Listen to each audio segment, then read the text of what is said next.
তেওঁলোকেই মানে প্ৰমোট কৰিছে কংগ্ৰেছক ডিমৰেলাইজ কৰিবৰ কাৰণে আৰু পীযুষ হাজৰিকাই কি কৈছে এই কথাটো নক'ব। পীযুষ হাজৰিকাহঁতৰ কাৰণে এতিয়া চৰকাৰখন মানে জনকল্যাণমুখী চৰকাৰ নহয়, এখন ভ্ৰাম্যমান থিয়েটাৰৰ নিচিনা ডাইলগবাজিৰ চৰকাৰ। পীযুষ হাজৰিকাহঁতে ডেইলি ডাইলগবাজি কৰে, যিটো ক্ষমতাই তেওঁলোকৰ মূৰত ধৰিছে। এইটো একচুৱেলি গণতন্ত্ৰৰ কাৰণে অশুভ লক্ষণ। তেওঁলোকে যেনেকৈ কয়, মাননীয় মুখ্যমন্ত্ৰীজনে কয় মই দিম। মাননীয় মুখ্যমন্ত্ৰীজনেতো আগতেই কৈছিলে যে তেওঁ স্কুটাৰখনো জয়ন্ত বৰুৱাৰ পৰা লৈ আহিছিলে, কিন্তু মই দিম কথাটো যিটো মানে দাম্ভিক, এই কথাবিলাক বেয়া কথা। এইবিলাক তেওঁ মই দিম কাৰ পৰা কৰিব পাৰিছে? আপোনাৰ মোৰ কৰকাতলৰ পইচাহে মই দিম কৰিছে। গতিকে এইখন হৈছে তেওঁলোকে এতিয়া বৰ্তমান ৰাজনৈতিক মঞ্চখন ভ্ৰাম্যমান মানে এখন মঞ্চ কৰি পেলাইছে, নাটকৰ মঞ্চ এখন কৰি পেলাইছে। এইটো এটা গাম্ভীৰ্য থকা এটা গহীন এটা মানে মই অনুষ্ঠান বুলিয়ে কৈছোঁ চৰকাৰখন এটা, যাতে য'ত জনকল্যাণৰ হকে কাম কৰে। আপুনি যিখনত মই ভোট দিবলৈ আহিছোঁ, এতিয়া যদি বৰষুণ দিয়ে ৰাইজ ইয়াত ভোট দিবলৈ আহিব নোৱাৰে, পানীৰে ভৰ্তি হৈ যাব।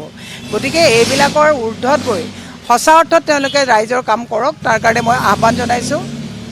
পৌৰ নিগমত এবাৰ পোনপ্ৰথমবাৰৰ বাবে EVM ব্যৱহাৰ কৰা হৈছিলে, কিন্তু পুৱাৰ ভাগত যদি আমি কওঁ মহানগৰ বিভিন্ন প্ৰান্তত EVM বিকল হৈছে, বিসংগতি হৈছে, এনেধৰণে চলি আছে। না, বিভিন্ন ঘটনা ঘটিছে ইতিমধ্যে। মোৰ ঘৰতে সদায় ভোট দি থকাৰ পিছতো আজি মোৰ দুটা ভোট মানে ইয়াতে তেওঁলোকে অনলাইন কিবা নামৰ সেই জেগাৰ সলনি হোৱাৰ কাৰণে তেওঁলোকে ভোট দিব পৰা নাই। এনেকুৱা বিভিন্ন জেগাত আমাৰ সমস্যা হৈছে, যিবিলাক আপোনাৰ ধৰক EVMৰ সমস্যাটো যোৱা ইলেকশ্যনতো আছে। আপোনাৰ মোৰ যোৱা ইলেকশ্যনতে আমাৰ গুলিয়াগুলি হৈছিলে, তাতে ৰাইজৰ লগত মানে এনেকুৱা অৱস্থা হৈ গৈছিলে। কিন্তু EVMৰ যিটো আমি C ফৰ্মত লিষ্ট আহে নাম নিমিলে। গতিকে বিভিন্ন বিসংগতি হৈছে। যুৱ প্ৰজন্ম যিসকলে অনলাইন এপ্লাই কৰিছে তাৰে প্ৰায় 50% ল'ৰা ছোৱালীয়ে ভোট দিব পৰা নাই। মোৰ ছোৱালীও ৰাতিপুৱাৰ পৰা ভোট দিবৰ কাৰণে ওলাই আছিলে। এই মাত্ৰহে মই বহুত কষ্ট কৰি পেলাই তেওঁৰ এই কাৰ্ডখন মই কালেক্ট কৰি পেলাই আনিছোঁ। গতিকে এইবিলাক সময়মতে পৌঁছাব পৰা নাই। গতিকে হাতত নোহোৱাকৈ তেওঁ এবাৰ আহি পেলাই উভতি গুচি গৈছে। এতিয়া আকৌ মই বিচাৰি পেলাই আনিছোঁ কিবা কৰি। গতিকে এনেকুৱা বিভিন্ন বিসংগতি আছে। তথাপিও মই আশা ৰাখিছোঁ যে গণতন্ত্ৰৰ স্বাৰ্থ ৰক্ষাৰ স্বাৰ্থত ৰাইজে ভোট প্ৰদান কৰিব। বহু ভোটাধিকাৰ আচলতে সাব্যস্ত নকৰাকৈ তেওঁলোকে ভোটাৰ উভতি গুচি গৈছে পুৱাৰ ভাগত। নাই, সেইটো হৈছে চৰকাৰৰ ব্যৰ্থতা। নিৰ্বাচন আয়োগে এইখিনি কথা আগতীয়াকৈ চাব লাগিছিলে। গতিকে আপোনালোকে এটা কথা ভালকৈ জানে যে এই পৌৰ নিগমৰ নিৰ্বাচনটো চৰকাৰে পতা নাই। মই এখন গুৱাহাটী উচ্চ ন্যায়ালয়ত ৰাজহুৱা আবেদন কৰিছিলোঁ, PIL এখন কৰিছিলোঁ। PILৰ ভিত্তিত হাইকোৰ্টে বাধ্য কৰালে চৰকাৰক নিৰ্বাচন পাতিবলৈ, সেয়েহে তেওঁলোকে নিৰ্বাচন পাতিবলৈ বাধ্য হ'ল।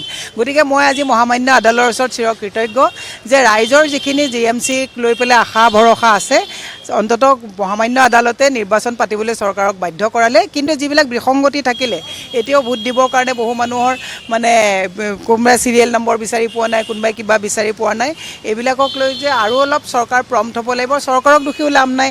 চৰকাৰ হিমন্ত বিশ্ব শৰ্মা ডাঙৰীয়াক সন্তুষ্ট কৰাৰ কাৰণে চৰকাৰৰ সকলো মানুহ ব্যস্ত হৈ আছে। গতিকে চৰকাৰকো আপুনি দোষ দিবলৈ দিগদাৰটো হৈছে কিয়? কাৰণ হিমন্ত বিশ্ব শৰ্মাৰ যেতিয়া কাৰ্যালয়ত চৰকাৰী বিষয়াসকল যায়, বহিবলৈকে নিদিয়ে। খাৰা তেওঁলোকে হেডমাষ্টৰৰ নিচিনাকৈ যিটো ব্যৱহাৰ কৰে, তেওঁলোকেও একচুৱেলি মূৰ নোপোৱা হৈছে কেনেকৈ ক'ত কাম কৰিব। সেইকাৰণে এই বিসংগতিবিলাক ৰখি গৈছে। মই অনাগত সময়ক প্ৰশাসনিক বিষয়াসকলকো ক'ম যে আপোনালোকে ট্ৰান্সফাৰৰ কাৰণে ভয় নকৰিব। আপোনালোকে প্ৰশাসনিক বিষয়া হিচাপে ভালকৈ আপোনালোকে কাম কৰক, ভালকৈ আপোনালোকে ৰাইজক সহায় কৰক। চবতছে ইণ্টাৰেষ্টিং কথাটো হৈছে কি, আপুনি স্মাৰ্ট চিটিৰ নামত যি 400 কোটি টকা আহিছিলে, তেওঁলোকে বেংকত ফিক্সড ডিপ'জিট কৰি ৰাখি পেলাই ইণ্টাৰেষ্ট 103 কোটি টকা সুদ খালে। আপুনি ক'ৰবাত শুনিছে নেকি ডেভেলপমেণ্টৰ কাৰণে অহা পইচা 5 বছৰ বেংকত ফিক্সড ডিপ'জিট কৰি পেলাই তাৰ পৰা ইণ্টাৰেষ্টটো লৈ চৰকাৰে আকৌ সেই ইণ্টাৰেষ্টটো আমাৰ ইয়াৰ পৰা চেণ্ট্ৰেল গভৰ্ণমেণ্টে অসমৰ মানুহৰ পইচা বন্ধ কৰি ৰাখি আকৌ লৈ গুচি যায়। আকৌ অশোক সিংহল ডাঙৰীয়াই বেংকবিলাকত কৈছে যে এইখিনি পইচা আকৌ 5 বছৰলৈ ভৰাই থ'ম, তোমালোকে কিমান ইণ্টাৰেষ্ট আমাক বেছিকৈ দিবা। এনেকুৱা দুৰ্ভাগ্যজনক মানে নিয়ম আমি কেতিয়াও গণতন্ত্ৰত হোৱা দেখা নাছিলোঁ। এইখন হৈছে সুদ খোৱা চৰকাৰ। আৰু এটা কথা বুলি কৈছে নাই, মই আপোনাক সুদীৰ্ঘ মোৰ ৰাজনৈতিক অভিজ্ঞতাৰ পৰা কৈছোঁ, এটা দল ঠন ধৰিবৰ কাৰণে 25ৰ পৰা 30 বছৰ সময় লাগে। গতিকে আম আদমি পাৰ্টি ইয়াতে জাষ্ট চিটটোহে ইয়াত মানে বীজটোহে ইয়াত ৰোপণ কৰিছে। গতিকে এইটোৱে গঠন হ'বৰ কাৰণে 25-30 বছৰ লাগিব। অলপ চলপ ক'ৰবাত ধৰক অলপ ছিংগল ডিজিট বা ডাবল ডিজিটত ক'ৰবাত ভোট পাব, কিন্তু মোৰ বিশ্বাস নহয় যে তেওঁলোকে পূৰা। তথাপিও মই ডিমৰেলাইজ কৰা নাই। নতুন দল এটা ৰাজনৈতিকভাৱে প্ৰত্যেকটো দলে নিজৰ অংক কৰিবৰ কাৰণে চেষ্টা কৰিব তেওঁলোকৰো উজ্জ্বল ভৱিষ্যত কামনা কৰিছোঁ কিন্তু ৰাইজে তেওঁলোকক ভোট প্ৰদান কৰি পেলাই এতিয়া আৰু পৰীক্ষা চোৱাৰ ফল সময় নহয় ৰাইজে যোনে কাম কৰিব পাৰিব তাৰ ফলতে দিব দুটা বিগ পাৰ্টি আছে আমাৰ ইয়াতে কংগ্ৰেছ আৰু বিজেপি ৰাইজে যি ভোটদান কৰিব মানে চৰকাৰ গঠন কৰিব পৰাকৈ ভোটদান কৰিব নাই তেতিয়াহ'লে EVM টেম্পাৰিং কৰিছে তেওঁলোকে তেতিয়াহ'লে EVM ছেটিং কৰিব যদি 60টা ৱাৰ্ড ভোটদানৰ আগতেই মুখ্যমন্ত্ৰী মহোদয়ে পাম বুলি যদি ক'ব পাৰে তেতিয়াহ'লে মুখ্যমন্ত্ৰী মহোদয়ে চাগে আকৌ ক'ৰবাত যেনেকৈ ৰাস্তাত আমি যোৱাবাৰ EVM বিলাক ধৰিছিলোঁ তেওঁ চাগে EVM টেম্পাৰ কৰিব নহ'লে ৰাইজে ভোট নিদিয়াকৈ তেওঁ 60টা ৱাৰ্ড পাম বুলি কেনেকৈ ক'লে কাৰণ মইতো ভোটটো বিজেপিক নাই দিয়া তেনেকৈতো বহু মানুহ বিজেপিক ভোট নিদিয়াকৈ থাকিব আমি ভোট দিয়াৰ আগতে তেওঁ কেনেকৈ ক'ব ভোট দিয়াৰ আগতে তেওঁ কেনেকৈ ক'ব তেতিয়াহ'লে সেইবিলাক যিবিলাক অনৈতিক কামৰ কথা তেওঁলোকৰ মূৰত ক্ৰিয়া কৰি থাকে এইটো নকৰিবৰ কাৰণে আহ্বান জনাইছোঁ